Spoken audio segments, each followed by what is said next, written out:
ပြီးတော့ဒီ account တွေအတွက် configuration တွေစချမယ်ပေါ့အဲ့ဒါဆိုရင်ကျွန်တော်တို့ဘယ်တွေကသွားရလဲဆိုတော့ဒီ account တွေပေါ့နော် account တွေက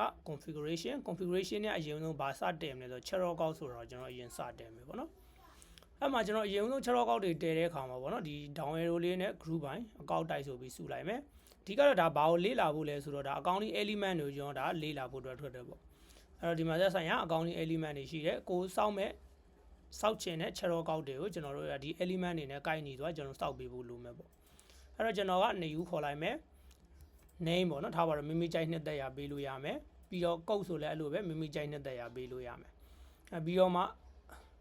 ထားပါတော့ကျွန်တော်က KBAY KB ပေါ့1391134ပြီးတော့မှ type ကဘာထွက်မလဲသူဒီ ban and cast type ထွက်လိုက်မယ်ပေါ့နော်ဒါငွေစင်းရမို့လို့ပေါ့ Okay ban and cast type တွေဆိုရင်ကျွန်တော်တို့ဒီအောက်ကပေါ့နော်ဒီ operation activity တွေတွဲကြမလို့ဒါ flow statement ကိုသွားမယ် operation activity တွေပေါ့နော်အဲ့ activity တွေတွဲကြမလို့တခြားသော channel account တွေဆိုရင်ကျွန်တော်ဒီ activity တွေလာပြီးတွဲပေးရမယ်ပေါ့နော်ဒီလိုပုံစံထွက်လိုက်မယ်အဲ့ဒါပြီးရင်ကျွန်တော် save လိုက်မယ် save လိုက်ပြီးတော့ကျွန်တော်ဒီ channel account လေးကိုတွန်းလာလိုက်ရင်ဒါဆိုရင်ကျွန်တော် ban and cast အတွက်ဒါကျွန်တော် COA လေးဒါကျွန်တော်ဒါတိဆောက်ပြီးသွားပြီပေါ့နော်အဲ့ဒီလိုပုံစံထွက်လိုက်မယ်အဲ့တော့ channel account တွေတက်ဆိုတိဆောက်ခြင်း new ခေါ်မယ်အကောင့် name ပေးမယ်အကောင့်ကိုပေးမယ်ပြီးတော့အကောင့် type ဆိုတာလေးကိုမှန်ကန်အောင်ရေးပြီးတော့ save လိုက်မယ်ဆိုရင်ဒါကျွန်တော်ဒါဒီ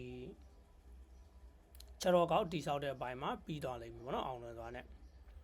ဟုတ်ပြီအဲ့ဒါဆိုကျွန်တော်ဒါ channel account တိဆောက်လို့ပြီးသွားပြီနောက်တစ်ပိုင်းကဗာလေ့လာမလဲဆိုတော့ကျွန်တော်တို့ဒါ configuration တွေက test ပေါ့နော်အခွန်တွေပေါ့အခွန်နဲ့သက်ဆိုင်တာလေ့လာမယ်ကျွန်တော်ဟုတ်ပြီအရင်ဆုံးဒီက save ဆိုတဲ့ဟာရှိရနော်ဒီ save ပေါ့အဲ့တော့ကျွန်တော်ဒီမှာဆိုတော့ထားပါတော့နော် 5% ပဲရှိတယ်အဲ့တော့ percent နေနဲ့ကောက်မယ် edit ထွက်တယ်သူက save မှာသုံးမှာလား purchase မှာသုံးမှာလားပေါ့နော်လက်ရှိမှာတော့ save မှာသုံးမယ်ပေါ့ test code ကဘယ်ပေါ်မှာကောက်ချင်တာလဲပေါ့နော် goods ကုန်စည်ပေါ်မှာကောက်ချင်တာလားဝန်ဆောင်မှုပေါ်မှာကောက်ချင်တာလားပေါ့နော်ကုန်စည်ပေါ်မှာကောက်ချင်ကျွန်တော်တို့ထားပါတော့ goods ဆိုတာကိုထားလိုက်မယ်အဲ့တော့ဒီမှာ percent လေးဆိုတော့ကျွန်တော်တို့ကနော်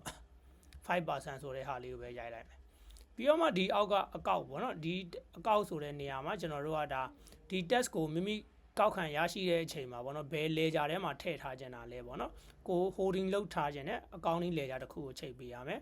အဲ့လိုပဲကျွန်တော်ဒါတကယ်လို့ဒါဒီ sale return ပြန်တဲ့ခါကျရင်အဲ့ holding account တွေကပဲပြန်လဲခုနေမှာထွက်တဲ့ကြောင်းမလို့ဒီဘက်မှာချိန်ထားတဲ့ account နဲ့ဒီဘက်မှာချိန်ထားတဲ့ account နဲ့တူဖို့လိုလိမ့်မယ်ပေါ့ပြီးတော့မှဒီ abandon option မှာဆိုလို့ရှိရင်ကျွန်တော်ဒီ task က inclusive လား exclusive လားပေါ့နော်ဒါလေးမှန်အောင်ရွေးပေးဖို့လိုလိမ့်မယ်အဲ့ဒါပဲ inclusive ဆိုလဲ inclusive exclusive ဆိုလဲ exclusive ပေါ့နော်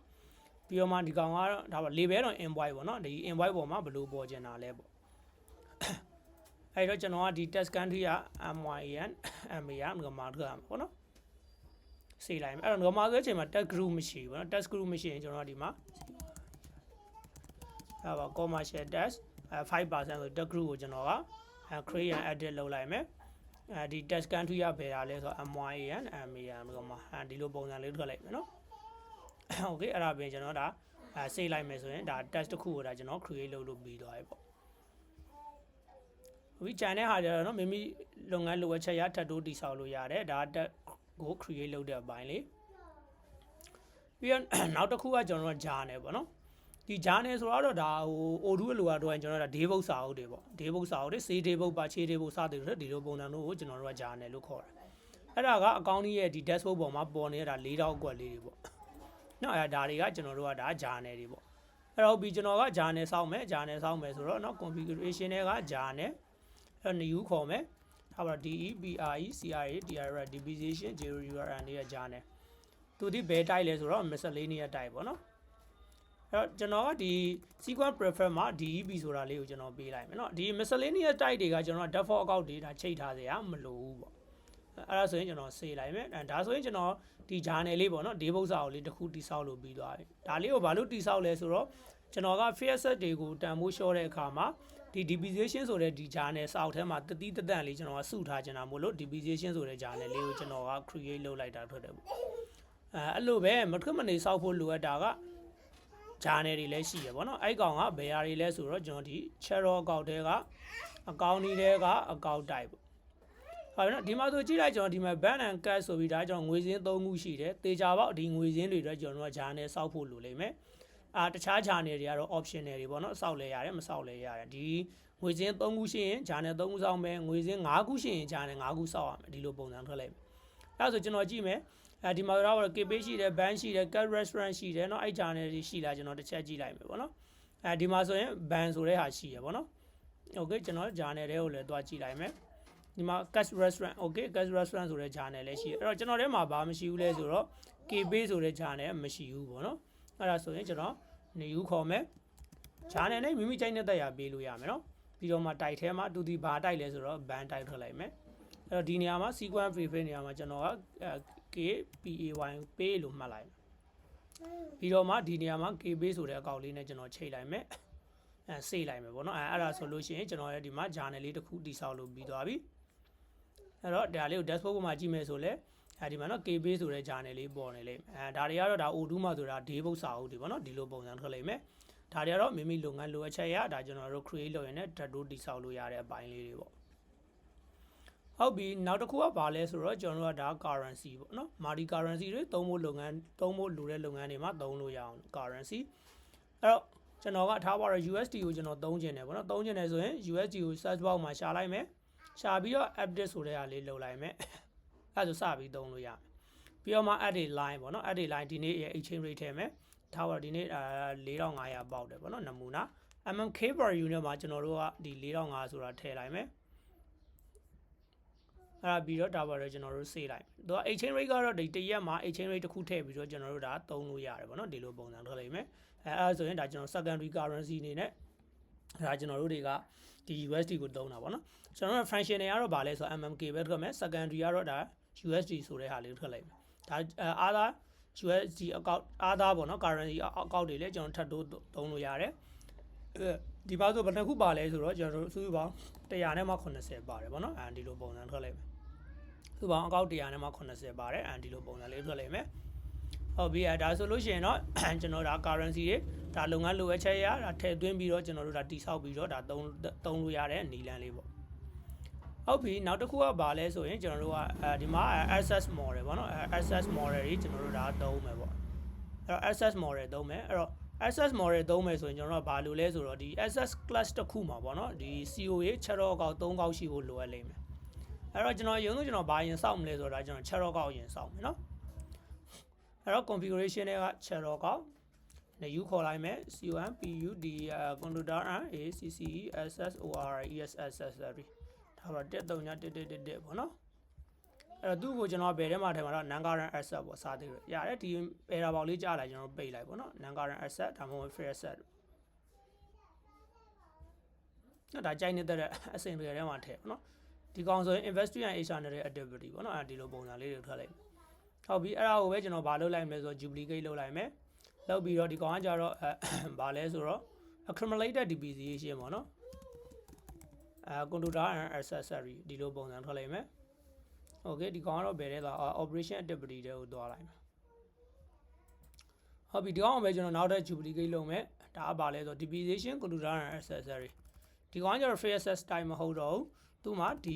depreciation ဆိုတဲ့เนาะ account type တစ်ခုပါတယ်ဒီကောင်ကတော့ operation activity တွေသွားမယ်ကျွန်တော်တို့ကအဲ့ account တွေကိုထားပါတော့เนาะ expand တွေဆို6နဲ့စလေးရှိရပေါ့ဒါကတော့မိမိကြိုက်တဲ့တရားနဲ့စပြီးသုံးလို့ရတယ်เนาะဟုတ်ပြီဒါဆိုရင်ကျွန်တော်မှာ computer and accessory နဲ့ပတ်သက်ပြီးတော့ကျွန်တော်ဒါဒီ COA 3ကောက်ရှိသွားတယ်ဗောနော် COA 3ကောက်ရှိသွားတယ်ဟုတ်ပြီကျွန်တော်ရှာကြည့်လိုက်မယ်ဟုတ်ကဲ့နော်တခုက fixed တဲမှာ2ကောက်ရှိရပေါ့နော် computer and accessory accumulated depreciation computer and accessory ပြီးတော့မှနောက်တစ်ခုကဘာလဲဆိုတော့ depreciation computer and accessory ဒီလို3ကောက်ရှိရပေါ့နော် computer and accessory နဲ့ပတ်သက်ပြီးတော့ဒီလိုအခြေအနေမှာပဲကျွန်တော်တို့တွေကဒါတွေကဒါ access model ကိုကျွန်တော်ဒါတိဆောက်လို့ရမှာပေါ့နော်အဲဆိုရင် configuration တွေက access model ကျွန်တော်အခုစပြီး create လုပ်ပြီအဲ့တော့ new ခေါ်မယ်ဒါပါနော် computer and accessory အဲ့ကောင်ကျွန်တော်ဗာနဲ့ချမယ် straight line နဲ့ချမယ်ဘယ်နှစ်ချမလဲဆိုတော့9နှစ်ပေါ့ဒါပေမဲ့ကျွန်တော်ကတလာချင်းစီသိချင်တာမလို့25လီ60ဒီနေရာ man ဆိုတာလေးချိန်လိုက် constant period ပဲထားမယ်ဘာမှမလုပ်ဘူးပေါ့နော်ပြီးတော့မှကျွန်တော်ဟုတ်ပြီဒီမှာခုနကတော့ depreciation အကောက်ဆိုတဲ့နေရာမှာ ACC DEB computer and accessory ဆိုတော့ထည့်မယ် expand အကောက်ဆိုတဲ့နေရာမှာ DEB computer and accessory ဆိုတဲ့ဟာကိုထည့်ပေးမယ်ပြီးတော့ဒီ journal ဆိုတဲ့နေရာမှာကျွန်တော်ဗာထည့်မလဲဆိုတော့ခုနကတော့တိဆောက်ထားတဲ့ depreciation journal ဆိုတဲ့ဟာလေးကိုကျွန်တော်တို့ထည့်လိုက်မယ်အဲ့ဒါပြီးတော့မှကျွန်တော် save လိုက်မယ် ဒီကောင်းနေဒီပါလဲဆိုတော့ဒါ accounting estimate ကိုเนาะဒါကျွန်တော် standardization တစ်ခုအနေနဲ့ဒါ management နဲ့ဒါပူးပေါင်းပြီးတော့ဒါတိစောက်ထားတဲ့ပုံစံလို့ပေါ့เนาะဒီလိုပုံစံထွက်လိမ့်မယ်အားသာဒီ Phaser class တွေကိုလည်းဒီပုံစံတိုင်းလေးပဲကျွန်တော်ဒါ model တွေကိုတိစောက်ထားလို့ရလိမ့်မယ်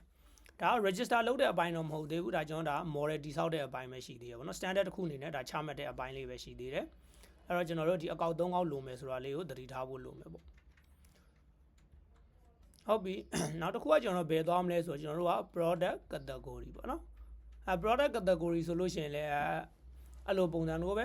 ကျွန်တော်တို့ဒါလုပ်ငန်းလိုအပ်ချက်ရဒါ COA ဒါ3-4ကောက်လောက်လိုလိမ့်မယ်ပေါ့နော် COA 3ကောက်အဲ့ကျွန်တော်တို့အဓိကသုံးတာတော့ဘာလဲဆိုတော့ income ကောက်တွေ expand ကောက်တွေ stock valuation ကောက်တွေဒီအကောက်တွေမှာသက်ဆိုင်ရာ product category နဲ့လိုက်ပြီးတော့ကျွန်တော် chart ကောက်တွေပါတိစောက်ထားလို့ရှိတယ်အဲ့တော့ထားပါတော့ကျွန်တော်ကfood ပေါ့နော်food ဆိုလို့ရှိရင်လည်းကျွန်တော်ကဒီ product တွေ food ဆိုတဲ့ COA လိုချင်တာပေါ့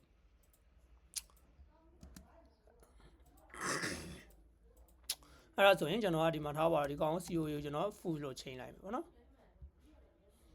food လို့ချိန်လိုက်မယ်အဲ့ဒါပြင် other COA တွေကျွန်တော်ထပ်သွားပြီးစောက်မယ်ပေါ့နော်ဒီ income ထဲမှာပေါ့နော်ထားပါတော့ဒီကောင်ကိုပဲကျွန်တော်ဘာလုပ်မလဲဆို duplicate လုပ်လိုက်မယ်ဒီကောင်ကကြတော့ food မဟုတ်ဘူးထားပါဒီကောင် drink ပေါ့နော်ဒါနမူနာပေါ့ drink okay ဒီလိုပုံစံထွက်မယ်အဲ့ဒါပြင် cost of revenue ထဲမှာလည်းဒီကောင်ကိုကျွန်တော်ကဘာထားမလဲဆိုတော့ထားပါတော့ FOD food ပေါ့နော်